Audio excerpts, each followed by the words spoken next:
In line with widespread market expectations, the U.S. Federal Reserve has further lowered its lending rate this time by 25 basis points. Our Moon Hye-ryeon starts us off.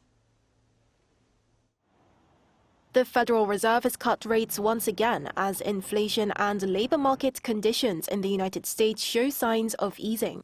On Thursday local time, following the Federal Open Market Committee meeting, Fed policymakers slashed its benchmark interest rate by 25 basis points, bringing it down to the 4.5 to 4.75% range.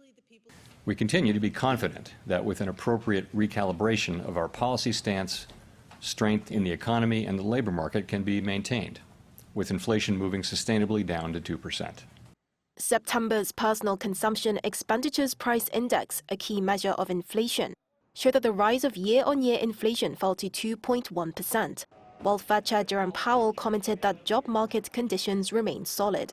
This latest decision from the U.S. Central Bank follows a big rate cut of 0.5 percentage point in September, which was the first significant rate cut since 2020.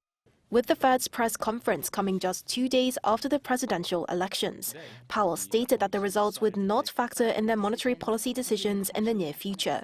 He also answered questions about the possibility of stepping down if Trump, a known critic of Powell, requested his resignation with a no, and emphasized that he believes the president does not have the legal authority to remove Fed governors from their positions. This latest decision brings the interest rate gap between South Korea and the U.S. back down to 1.5 percentage points once again. The gap had widened to 1.75 percentage points after the Fed's big rate cut in September and the Bank of Korea's smaller rate cut of 25 basis points last month. As the Fed expects to cut rates further, although it's not clear how quickly cuts will come, eyes are on how the BOK will respond.